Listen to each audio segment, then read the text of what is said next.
Okay, so the first thing I did before planting the sassafras is I moved those little lambs here that I mentioned in the limelight video. I just dug them up and there's actually 4 of them. So I just quickly put the little guys in, and they should have a nice silvery touch to the border, silvery blue. So I moved them and put them in. You can see some earthworms in there, that's a good sign. So now I will put the sassafras in. All right, there's sassafras. I'm going to space them a little bit better, but you can see kind of where they're going to go along the edge of the border, so they should look nice with the seasons and give a bit of color. And I can always shove some petunias and stuff in here to fill the gaps. So I'm going to plant these now and get them in, and hopefully they do well. They got a nice pink color to them, a nice deep pink, almost a fuchsia, so they should look really good in here. And yeah, I'm quite excited about them. Never planted these before, so this will be a first. Alright, so the first 3 sassafras are in. You can see them. Nice and colorful. Some pinks on them. So I hope they do well here. So they're good for our climate, for zone 3B. And they're perennial. They'll come back every year and give me some spring color. And hopefully bloom along the season in the summer.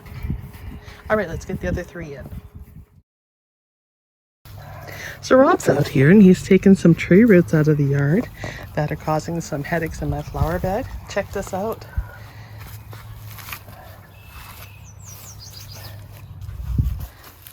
Whoops, we're getting some butt crack.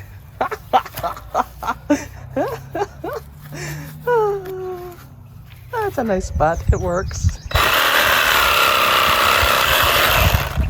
A little bit of porn for your day.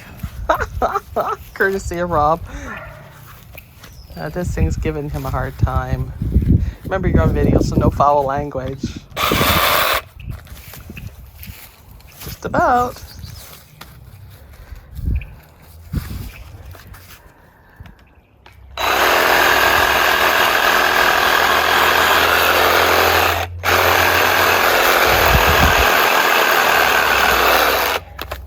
Wow, that was huge. Look at that thing.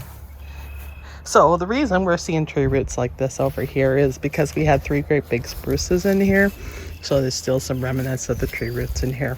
So yeah, so Rob's just going to finish cleaning these up and we'll let him do his thing. So the last sassafras is planted. You can see them all in here. They're looking really cute. And I've been cleaning out a few weeds and grass and some of that gout weed as I go along to try to slowly get this bed cleaned up. Now, this needs 4 to 6 hours direct sunlight.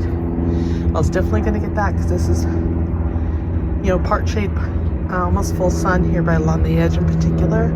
They want to be kept moist the first 2 years. They bloom in the spring.